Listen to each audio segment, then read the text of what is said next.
Hi, everybody. I'm Sarah Thompson, 32 years old. On my 32nd birthday, my family didn't give me jewelry or a vacation. Instead, they gave me humiliation. While everyone else laughed and raised their glasses, my sister held up her phone, recording. My mother smiled as she slid an envelope across the table and said, "From all of us." Inside wasn't a card. It was a letter. Official, signed, and stamped, disowning me from the Thompson family. That night, they thought they'd erased me from their world. But what they didn't know was that I had already signed a contract with a billion-dollar hotel group that would change everything. Because in less than 48 hours, I was about to step onto a stage where the people who once looked down on me would have to applaud. So sit back and let me tell you how humiliation turned into liberation. And if this story finds you at the right moment, make sure to subscribe and tell me where you're watching from. Because this isn't just a story about revenge. It's about what happens when the truth finally stands on its own. Growing up as a Thompson in Seattle meant living under a microscope polished by success. My father, Richard Thompson Sr., was the CFO of Langford Properties Group, overseeing $500 million in annual revenue and believing every number on a spreadsheet defined a person's worth.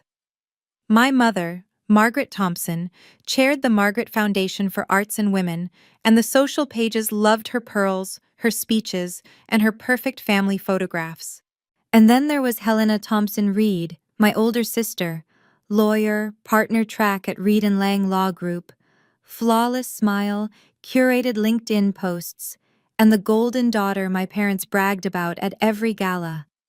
When people asked about their children, my father would gesture toward her and say, "Helena handles all our legal affairs."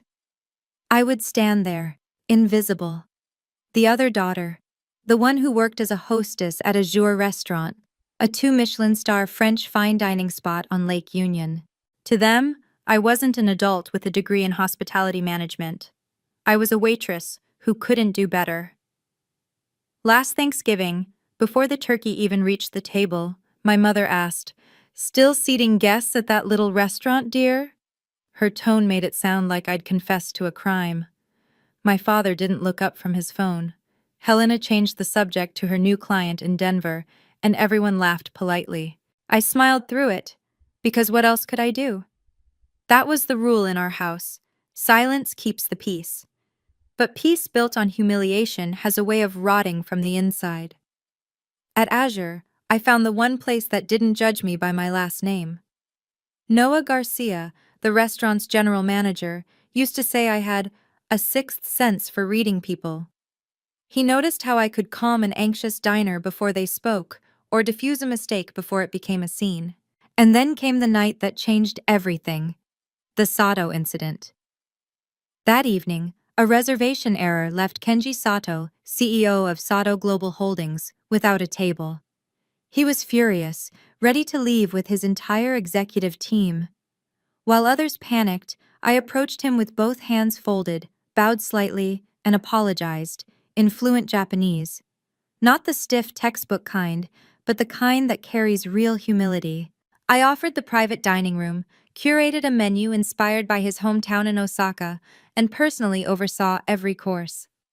By dessert, he was smiling. Before leaving, he handed me his card and said, "You understand respect." The next week, Azure signed a $2.5 million catering contract with Sato Holdings for their North American expansion. Noah called it a miracle. My mother called it luck. What none of them realized was that someone else had been sitting 2 tables away that night.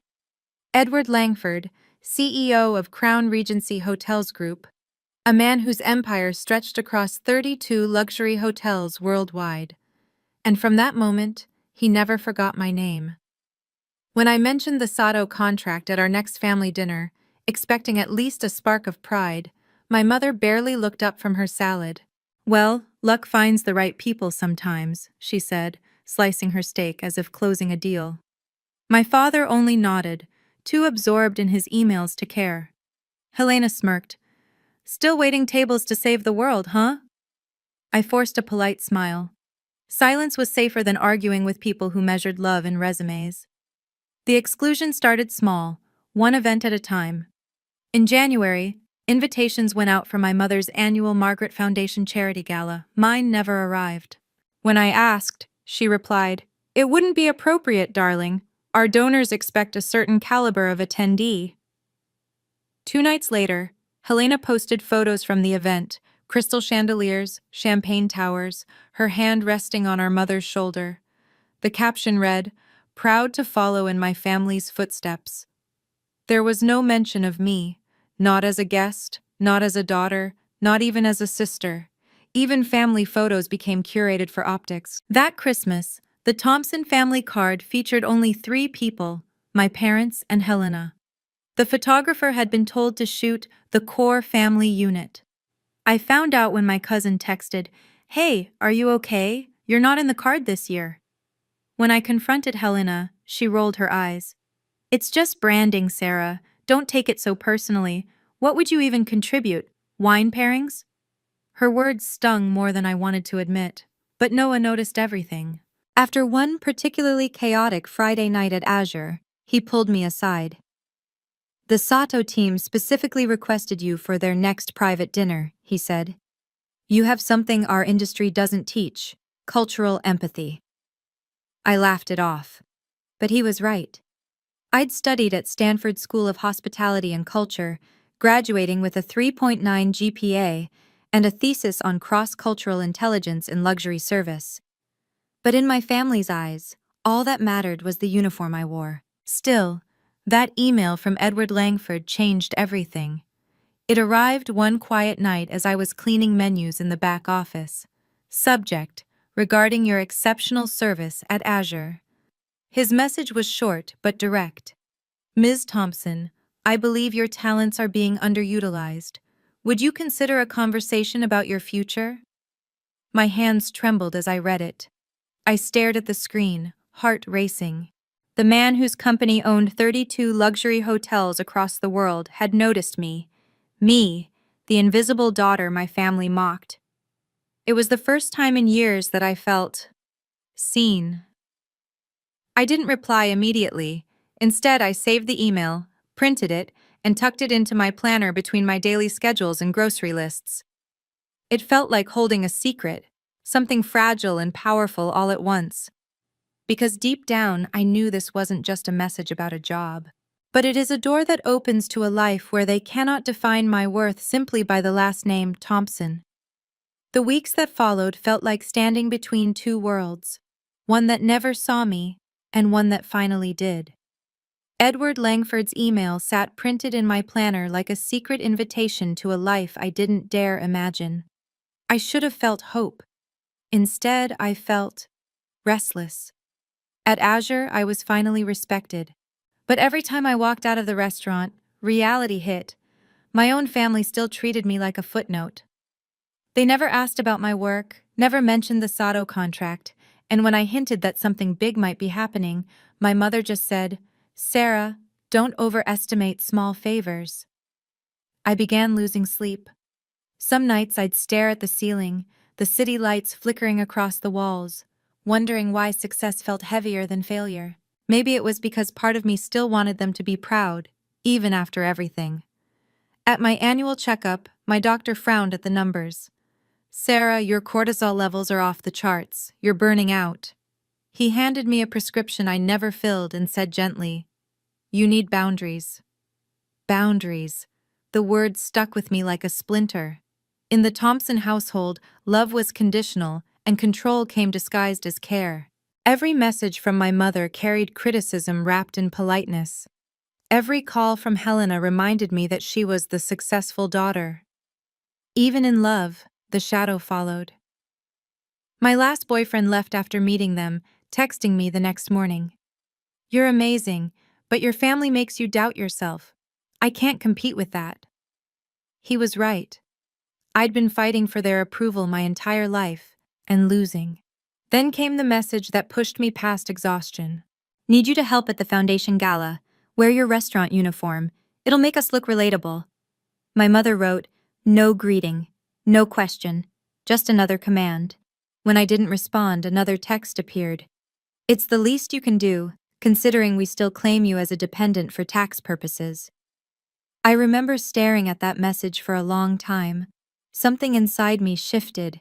Not anger, not sadness, just clarity. I wasn't their daughter, I was part of their brand. I've been tired of the disrespect from my family for years, and now it's time for me to stop. I picked up my phone and typed, "Sorry, Mom, I can't help you," and hit send. My mom was furious after that. She sent a lot of messages and even called, but I didn't respond. That night, I sat in my car outside Azure, the rain tracing patterns down the windshield, and opened Edward Langford's email again. He'd followed up. "Ms. Thompson, I don't make offers twice. Shall we discuss your worth?" This time, I didn't hesitate. "Mr. Langford, I'm ready to talk about my value. When can we meet?" His reply came within minutes, and just like that, the weight on my chest lifted. Somewhere between my mother's orders and my sister's condescension, I'd forgotten something simple. I still had a choice. That night, as thunder rolled across Lake Union, I have firmly chosen. I wasn't going to beg for a seat at their table anymore. I was going to build my own.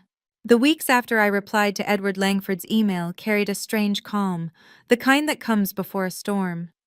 I had my first official meeting scheduled, a plan taking shape, a quiet sense that maybe life was turning.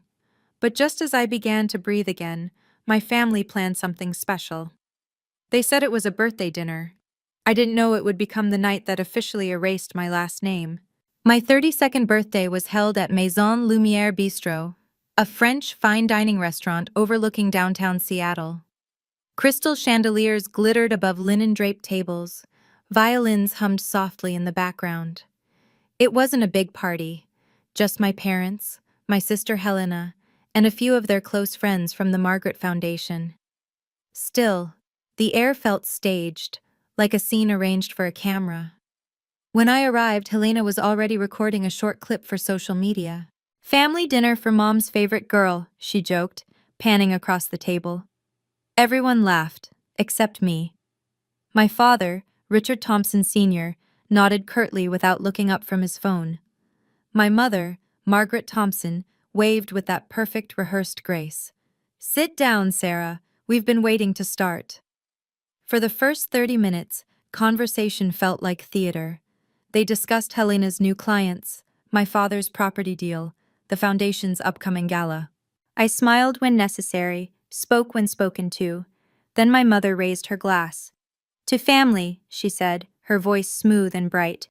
"To the ones who carry our legacy forward." Her eyes brushed over me, pausing just long enough to make the absence clear. Then, as dessert plates arrived, she slid a gold-sealed envelope across the table. "From all of us," she said warmly. The friends nearby leaned forward, curious. I thought it might be a card, maybe even an olive branch. But as I opened it, the chatter fell quiet. Inside was a single heavy sheet of paper, signed and notarized. "The Thompson family hereby declares the termination of all familial ties with Sarah Marie Thompson. She shall have no financial, social, or inheritance claim henceforth." The words blurred. Someone, I think one of Mother's friends, gasped softly. Helena lowered her phone halfway, still filming. My father finally looked up. "You chose your own path, Sarah. This just makes it official." My mother's smile didn't waver. "It's for the best, darling. We can't have confusion about representation." The waiter appeared, frozen between us with a tray. No one said a word. They were waiting for me to break, to cry or shout or beg, but I didn't. I folded the letter carefully, placed it back in the envelope, and looked at my mother. "Thank you," I said quietly. Her smile faltered. "For what?" "For finally putting it in writing." I rose, set my napkin down, and walked away from the table. Behind me, I heard Helena's whisper, "She's being dramatic." But for the first time in my life, I wasn't performing. I was free. Outside, the Seattle night was cool and crisp. Under the warm glow of Maison Lumiere's lanterns, I looked at the envelope one last time. They thought that letter would erase me. They didn't know it was the moment I began. That night, I returned home and couldn't sleep. Outside, the city lights in the windows were a hazy yellow, and inside, I tried to stop the tears from falling. No matter how many times I told myself I was free, something inside me was broken. The love of my family, the years of trying to be recognized, the worship I had of them, it was all gone. I kept replaying the scene, my mother's perfect smile, my father's silence, the flash of Helena's camera like a weapon. I wanted to hate them, but beneath the anger was sadness, a feeling as heavy as a rock on my chest. They didn't just disown me. They wanted the world to see me as worthless. The next morning, the video appeared quietly in one of Helena's family vlogs, captioned, "Sometimes you have to let go, even of your loved ones." She edited it all together, the laughter, the well wishes, the moment I was silent, then walking away. She didn't post the letter, but the comment needed no context. "Poor girl," someone wrote. "She clearly doesn't belong in that world." Maybe they were right. It's just that I'm not sure I want to belong anymore. Somehow the video was shared. And at Azure, people saw it. Daniel, the F&B manager, pulled me aside. "I saw it online. Are you okay?" I nodded, my throat tightening. Noah found me later in the warehouse, his eyes full of understanding. "Sarah," he said softly, "you don't have to prove anything anymore." For the first time, I believed him. That night, I sat in my apartment overlooking Lake Union, the letter from my face next to Edward Langford's email. 2 pieces of paper, one to erase me, one to open a new beginning. I reread the words. "We would like to discuss the director position at Crown Regency Hotels Group." My hands shook, not with fear, but with a clear vision of the path ahead. I wrote back, "Mr. Langford, it was an honor to meet you. Thank you for seeing what others didn't." I attached the documents, event files, client reports, a letter of recommendation from Sato, and hit send. The next morning, the response came. "Sarah, I reviewed your file. Your experience far exceeds expectations. See you Monday, 10 a.m., at Crown Regency headquarters." I held my breath. Monday. Just 2 days after my family tried to erase me. That weekend, I worked my last shift at Azure. Noah walked me to the door. "They don't define you." "I know," I said, surprised at how calm I sounded. "They gave me what I needed. A neat ending." Back home, I put the envelope in a small wooden box, not to remember, but to keep as evidence. Because in every story that is erased, evidence is power. Monday morning arrived with an eerie stillness. The city was still asleep when I stepped out of the taxi in front of the Crown Regency Hotels Group headquarters, a glass tower that reflected the Seattle skyline. For a moment, I paused. 2 nights ago, I had been turned away from my own birthday party. Now I was about to enter a multi-billion-dollar empire that would redefine my worth to a new level. Inside, everything was shiny. Marble floors, soft yellow lighting, precise movements. The receptionist smiled. "Ms. Thompson, Mr. Langford is waiting." Hearing them address me by my last name, Thompson, with respect, it felt both strange and painful. Edward Langford's office overlooked Lake Union. He stood by the window when I entered, tall, composed, the kind of man who didn't waste a word or a gesture. "Ms. Thompson," he shook hands. "I've read your file twice." I tried to keep my voice calm. "Thank you for your time." He gestured to a chair. "You've built an impressive resume, especially considering you've been underestimated." The word made my heart stop. Underestimated. It was as if he'd seen that clip of me. I smiled slightly. That's one way to put it. He studied me, not like a recruiter, but like someone putting together a puzzle that others had missed. "I know your mother," he said slowly.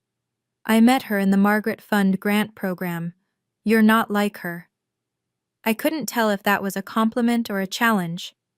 "No, sir, I'm not." "Very good," he nodded. "Tell me about Azure and the Sato deal." For 15 minutes, I presented on negotiations, menu design, crisis management, and the night of the signing. He listened, not interrupting, nodding occasionally, his eyes sharp but not cold.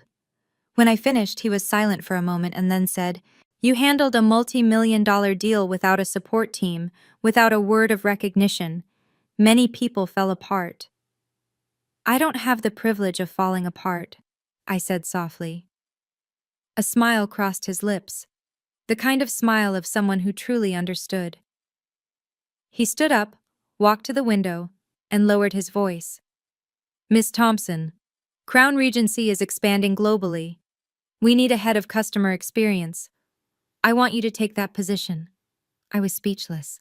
"You said a senior executive position?" He nodded. "A base salary of $300,000 with stock options and accommodation." My hands trembled slightly. 300,000, more than my total income in 5 years. Edward continued, "I don't choose people based on blood, Sarah. I choose them based on how they stand up when no one believes in them." Those words touched the deepest part of me, the place where the wound was still erased. I took a deep breath, looked straight at him. "When do I start?" He smiled. "You've already started." As I walked out of the building, the morning light reflected off the glass. For the first time in years, I no longer felt invisible. The letter they gave me said I no longer belonged to them. But in that moment, in front of Crown Regency headquarters, I understood. I belonged to myself. After meeting Edward Langford, it took me 2 weeks to get settled and hand over the job to my old employer. And then, my first morning at Crown Regency felt less like a new job and more like a test. The grand lobby exuded the quiet order of an empire built over decades. The elevator took me to the 38th floor, mirrored in glass. Neat, professional, but my heart still fluttered slightly. My office overlooked the city. On the desk, a silver plaque read, "Sarah Thompson, Director of Customer Experience." I stood still, touching my name. It didn't erase the pain of being rejected, but it reminded me that I had made it. The morning passed with meetings, shifts, and process reviews. Everyone was polite, but wary. They must have heard the rumor that Edward Langford put a restaurant manager in charge. In the hotel industry, respect doesn't come first, it has to be proven. So I worked twice as hard as everyone else. That afternoon, the first test came. The phone call came from the front desk. A royal guest from Dubai arrived early and was angry that their room wasn't ready. It wasn't anyone's fault. His group had suddenly changed their schedule. But in this business, right and wrong matter less than image. I went down to the lobby, my heart beating calmly. The man stood in the middle of the marble lobby, his entourage impatient. "This is unacceptable," he said loudly. "We've been waiting for half an hour." I looked him straight in the eye. "You're right. Let me handle it myself." 10 minutes later, I personally led the group up to the penthouse, arranged a private spa service, and called the chef to prepare a tasting menu dinner that they were very pleased with. When I returned to the lobby, Edward Langford was standing there, watching. He didn't say anything at first, just handed me a cup of coffee. "You didn't call for backup," he said. "I don't need it," I said. "That's my department." He nodded slightly. "Good. Many people panic under pressure. You balance it out." Later in the afternoon, he called me into his office. On the desk was a printout of a customer review he'd just sent. Handled with tact and precision. "I've stayed in hundreds of hotels around the world. This was the best experience." Edward looked up. "From the guest just now." I smiled slightly. "Luckily, it went well." He replied, "Sarah, I didn't hire you because I was lucky. I hired you because you know how to turn chaos into calm. That's rare." For the first time in years, I felt seen. Not as someone's daughter or a housemaid, but as someone of real value. As I left the building, the sunset tinged the glass. I walked slowly through the lobby, the sound of people fading into the silence. In the elevator mirror, the reflection was different, not because of the suit or the title, but because I had confidence in myself. They had disowned me to erase that value. But now, Day by day, I was rewriting the proof for myself. No one needed to know, at least not yet. This was the part I would keep to myself, the silent rise, before the world noticed. After 3 months at Crown Regency, my schedule was a constant stream of meetings, signings, and business trips. I barely had time to breathe, but surprisingly, I didn't feel tired. When you've spent your life proving your worth to people who won't see it, recognition is like breathing again after years of suffocation. Edward Langford became a mentor and an ally. He was strict, precise, fair, never once treating me as special. One evening after the quarterly report, he said, "You've turned this entire department around in record time. The numbers are starting to change. Satisfaction is up 15%. Customer retention is high. The board wants to feature you in a leadership series." I paused. "A public article?" He nodded. "The world should know who's behind this." I wasn't sure I was ready, but I knew hiding was the old Sarah's job. 2 weeks later, Fortune Chronicle published the article. From Apron to Executive Desk, Sarah Thompson's Journey to Redefining Service Excellence. The picture showed me standing in front of Crown Regency Grand Hall, confident, composed, a far cry from the woman who once stood behind the counter. The response was overwhelming. Hundreds of messages, well wishes, old colleagues sending greetings. And in the midst of that storm, more than 3 missed calls from home. At first, I ignored it. Then the text came. "Mom. Saw the article. Impressive, honey. Let's meet and talk." Helena. "I'm proud. Everyone at the Margaret Foundation is talking about you." Dad. "Your mother misses you. Call back." Each line seemed written in a script that reeked of guilt and hypocrisy. I'm sure they're not proud. They're ashamed that the world has found out about the child they've erased. Clearing up misunderstandings to them means fixing my image.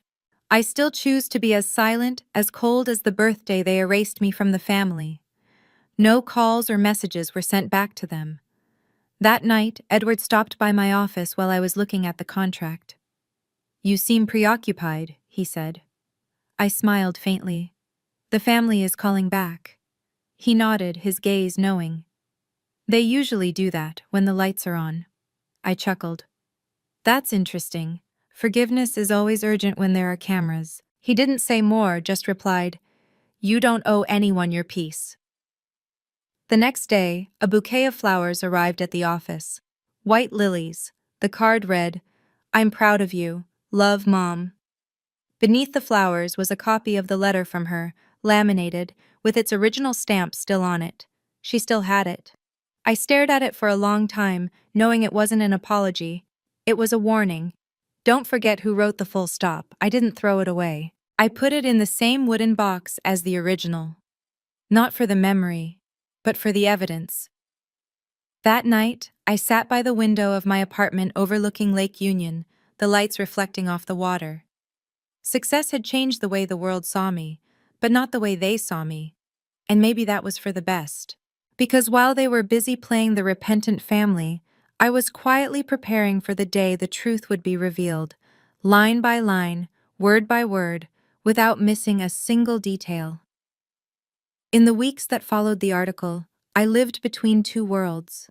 On one side were emails, interviews, new projects, a constant barrage of work. On the other side was quiet, freedom, and silence. I didn't reply to my family's messages, didn't talk about the white lilies, and there was nothing left to say to them.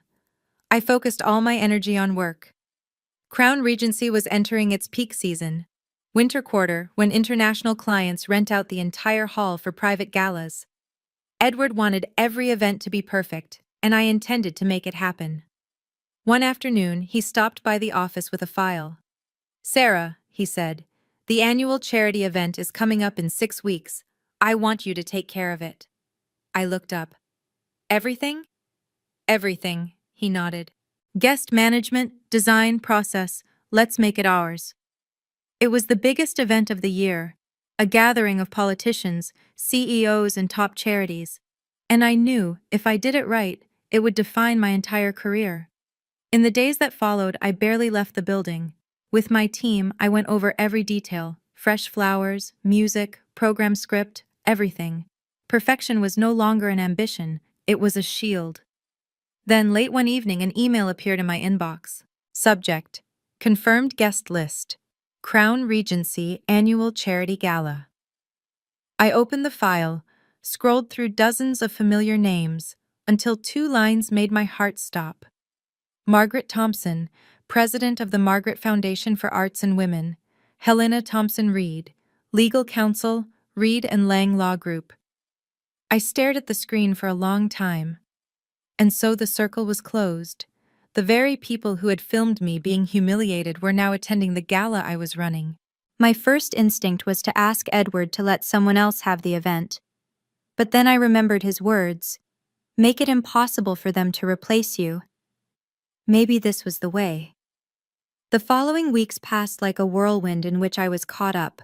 Flower selection, media, red carpet and stage design, everything. As Director of Customer Experience, I signed off on every decision. I wasn't preparing for a confrontation, I was setting the stage. Edward said one morning as he walked through my office. The big night is coming.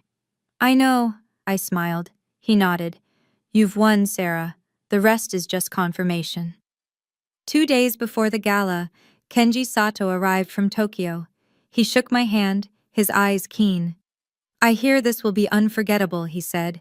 Some guests will never forget, I replied. That night, as the technical team rehearsed, I walked alone through the ballroom. Crystal chandeliers glowed over silver-draped tables, and the scent of jasmine and champagne mingled. I wasn't looking for revenge. I was looking for justice. And justice, I learned, doesn't need noise. It just needs timing. That night it was raining, and I stood by the window of my apartment overlooking Lake Union. The city lights reflected off the glass, and I whispered to myself, tomorrow, you'll see them again, not as the disowned child, but as the woman they can't ignore. And now the stage is set. The chandelier is lit. The people who erased her name are entering her world. Before we enter that room, tell me in the comments, if your own family walked in tonight, what would you do? The Crown Regency Annual Charity Gala arrived in a golden glow. From the street below, the grand hall glowed like a giant chandelier in the middle of Seattle. Glass walls reflecting the city lights, violins softly chiming in the air. Hundreds of guests moved through the marble hall, evening gowns, tuxedos, and flashbulbs flashing. I stood at the top of the grand staircase, headset in hand, checklist in hand, calm, focused, seemingly invisible, but controlling it all. Every candle, every piece of music, every change to the guest list passed through my hands. Months of preparation had led to this night. Not to retaliate, but to let the truth speak for itself. Ms. Thompson, everything is ready, Daniel, the event manager, said softly. I nodded. Please be seated in 10 minutes. Down below, Edward Langford was greeting sponsors and distinguished guests. In the distance, Kenji Sato had just entered with the executive team, smiling when he saw me from above. Everything was quiet, until the door opened. The announcer's voice rang out clearly in the hall. Introducing Mrs. Margaret Thompson, Mr. Richard Thompson, and Miss Helena Thompson Reed, representatives of the Margaret Foundation for the Arts and Women. The room paused. It was a moment I had lived through before, except this time the power was no longer theirs. My mother, immaculate in a cream dress, a string of sparkling pearls. My father, neat, with the proud air of a man accustomed to control. And Helena, in a turquoise silk dress, gently holding the phone, her eyes scanning for the camera. They hadn't seen me yet. But when their eyes glanced up, my mother paused. The smile she had prepared vanished, then returned awkwardly. Helena muttered something and my father adjusted his vest, pretending not to notice. Daniel leaned in. You want me? I shook my head. No need. Let them enjoy the evening. Edward Langford's voice was calm and warm as he stepped onto the podium. Good evening, ladies and gentlemen. On behalf of Crown Regency Hotels, I would like to thank everyone for coming here today, for joining us on our journey of sharing and giving. A soft applause spread throughout the room. This gala is not just a tradition, he continued, but a reminder that hospitality is not just about service, it is about kindness. Through this fund, we have rebuilt schools after hurricanes, supported women's centers, and created programs that bring opportunity where there was despair. The room fell silent, champagne flutes suspended in midair. Edward paused, his voice low. Behind every act of sharing, there is a story of a person who faced loss, but chose to turn that loss into light. That strength reminds us why we are here, not just to celebrate kindness, but to celebrate transformation. He looked backstage at me, a small smile on his face. And there is someone tonight who embodies that spirit best. The applause broke out again. I present our Director of Customer Experience, Ms. Sarah Thompson. I stepped onto the stage, the crystal lights shining down, reflecting off the silver fabric of my dress. For a moment, the applause seemed to come from another world. I took my place, touched the microphone, and smiled softly. Good evening, ladies and gentlemen. When I joined Crown Regency, I thought success was about proving myself to my boss, my colleagues, and maybe my family. But then I realized, success isn't about who recognizes you, it's about who you become when no one does. The room was silent. I took a deep breath and continued. I want to tell a short story about a woman who spent years working silently, unseen, unappreciated. She gave it all, her time, her energy, her loyalty, only to be remembered when needed. My mother stiffened slightly, her smile frozen. Helena leaned in, her eyes wavering. She learned that sometimes love takes the form of control, and sometimes silence isn't peace, it's punishment. A ripple of excitement rippled through the room. The chandeliers glowed like distant stars. One night, I continued, the woman received a letter, signed, sealed, declaring her no longer their child. She didn't cry, she didn't beg, she just disappeared. But the thing about being erased is, it forces you to rewrite yourself. A soft sigh echoed somewhere. The orchestra fell silent. I smiled softly. The woman stood up. She found her voice, her purpose, her peace. And when life brought her back face to face with those who had told her she was worthless, she didn't come for revenge. She came to say thank you, because in losing them, she found herself. Applause broke out, sporadic at first, then growing stronger, filling the room. I stood still, letting the sound wash over me like a wave. When the applause died down, I looked down at the front row. My mother paled, her hands trembling slightly. My father gripped his wine glass. Helena was silent, her eyes red. I closed the pad.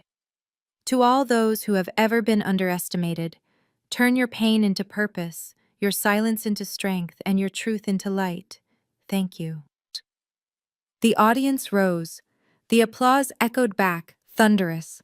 I stepped back from the podium, bowing my head slightly. When I looked up, I met my mother's eyes. Her hands were clapping, but her eyes were wandering. The woman who had written the letter that had driven me out of the family was now forced to applaud before the very girl she had erased. And for the first time, I didn't need to hear an apology. Because right here, in the light, in the truth, I had reclaimed it all. Edward Langford's voice was calm and warm as he stepped onto the podium. Good evening, ladies and gentlemen. On behalf of Crown Regency Hotels, I would like to thank everyone for coming here today, for joining us on our journey of sharing and giving. A gentle applause spread throughout the room. This gala is not just a tradition, he continued, but a reminder that hospitality is not just about service, it is about kindness. Through this fund, we have rebuilt schools after hurricanes, supported women's centers, and created programs that bring opportunity where there was despair. The room fell silent, champagne flutes suspended in midair. Edward paused, his voice low. Behind every act of giving, there is a story of someone who faced loss, but chose to turn that loss into light. It is that strength that reminds us why we are here, not just to celebrate kindness, but to celebrate transformation. He looked backstage at me, a small smile on his face. And there is someone tonight who embodies that spirit best. The applause broke out again. I present our Director of Customer Experience, Ms. Sarah Thompson. I stepped onto the stage, the crystal lights shining down, reflecting off the silver fabric of my dress. For a moment, the applause seemed to come from another world. I took my place, touched the microphone, and smiled softly. Good evening, ladies and gentlemen. When I joined Crown Regency, I thought success was about proving myself to my boss, my colleagues, and maybe my family. But then I realized success isn't about who recognizes you, but who you become when no one does. The room was silent. I took a deep breath and continued. I want to tell a short story about a woman who spent years working silently, unseen, unappreciated. She gave it all, her time, her energy, her loyalty, only to be remembered when needed. My mother stiffened slightly, her smile frozen. Helena leaned in, her eyes wavering. She learned that sometimes love takes the form of control, and sometimes silence isn't peace, it's punishment. A ripple of excitement rippled through the room. The chandeliers glowed like distant stars. One night, I continued, the woman received a letter, signed, sealed, declaring that she was no longer their child. She didn't cry, she didn't beg, she just disappeared. But the thing about being erased is, it forces you to rewrite yourself. A soft sigh echoed somewhere. The orchestra fell silent. I smiled softly. The woman stood up. She found her voice, her purpose, her peace. And when life brought her back face to face with those who had told her she was worthless, she didn't come for revenge. She came to say thank you, because in losing them, she found herself. Applause broke out, sporadic at first, then growing stronger, spreading through the room. I stood still, letting the sound wash over me like a wave. When the applause died down, I looked down at the front row. My mother paled, her hands shaking slightly. My father gripped his wine glass. Helena was silent, her eyes red. I closed the pad. To all those who have ever been underestimated, turn your pain into purpose, your silence into strength, and your truth into light. Thank you. The audience rose. The applause echoed back, thunderous. Reporters leaned in, cameras trained on Margaret, Richard, and Helena Thompson's table. The whispers spread. Is that story true? She's talking about them? I heard about that letter.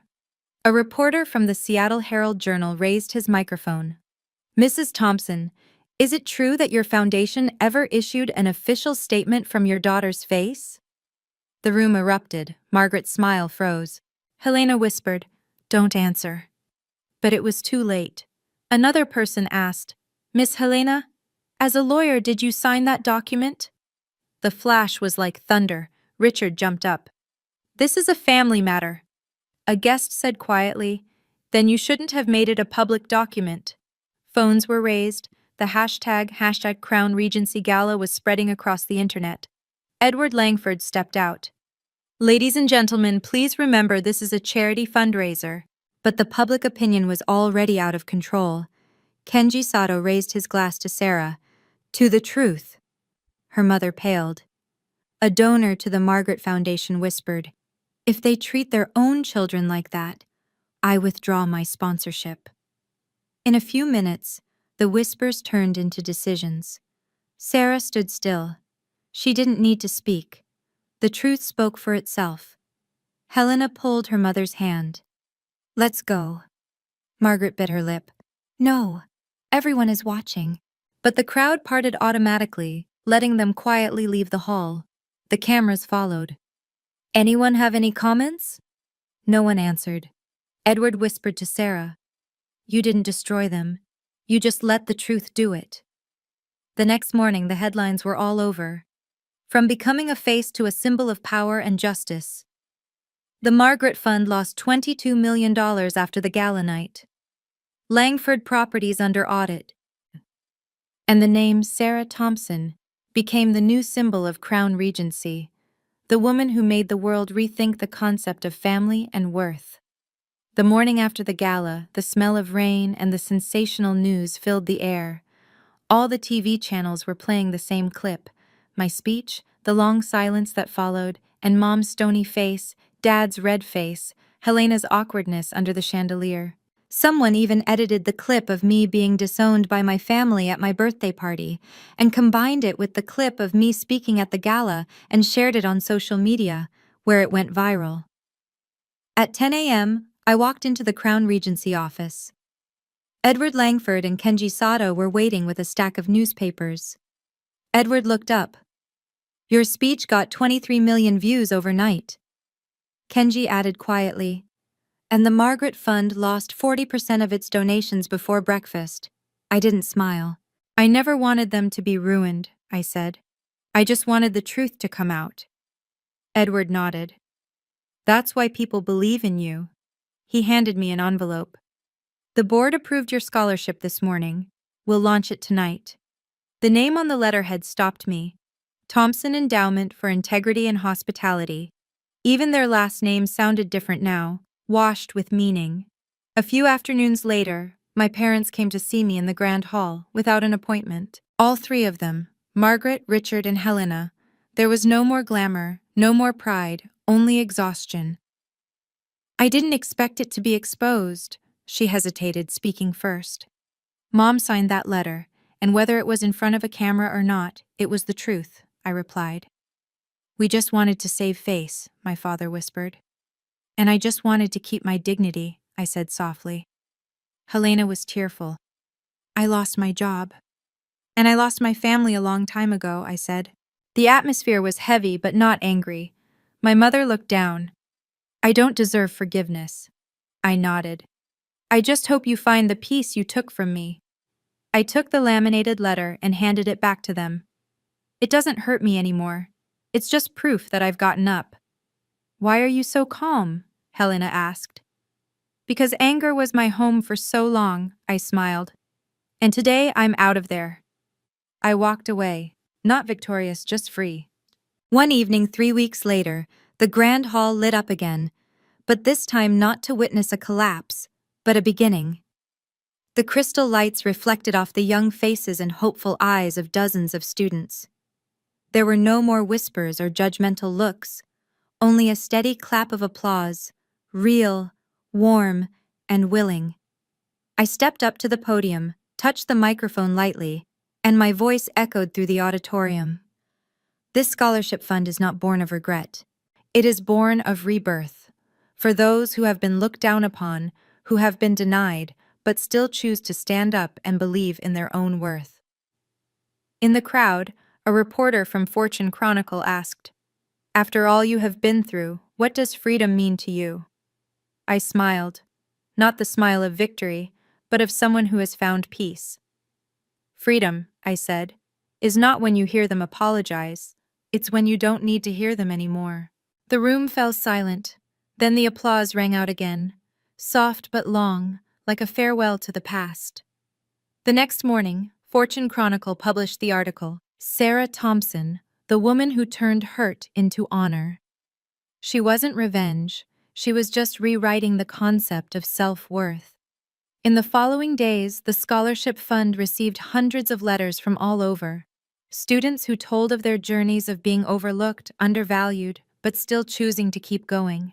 Each line made it clear to me that, sometimes, one person's rise can light the way for others. On the last night of the month, I stood alone on the balcony of my penthouse, overlooking the city of Seattle. The lights reflected on the water of Lake Union, sparkling like 1,000 stories being rewritten.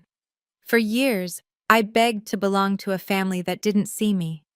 Now, I'm building another family, of people who can speak up for themselves, who can love without permission. Thinking about my parents and Helena, I no longer feel the pain. Later, I may or may not forgive them, but I know I need time to heal because I have stopped bleeding, but it still needs time to regenerate. I breathe a sigh of relief whispering softly into the silence. Justice doesn't need noise. It's when your heart finally finds peace. In the distance, dawn is rising, light reflecting off the glass, touching the water. And I know, for the first time in my life, that light is truly mine. If you've ever felt like you've had to rise from a broken heart, leave a comment below. Let me know where you're watching from and what peace means to you. If you believe in stories like this, please like, subscribe, and share so more people can find their own strength. Because sometimes, all it takes is a little story to let someone know they're not alone.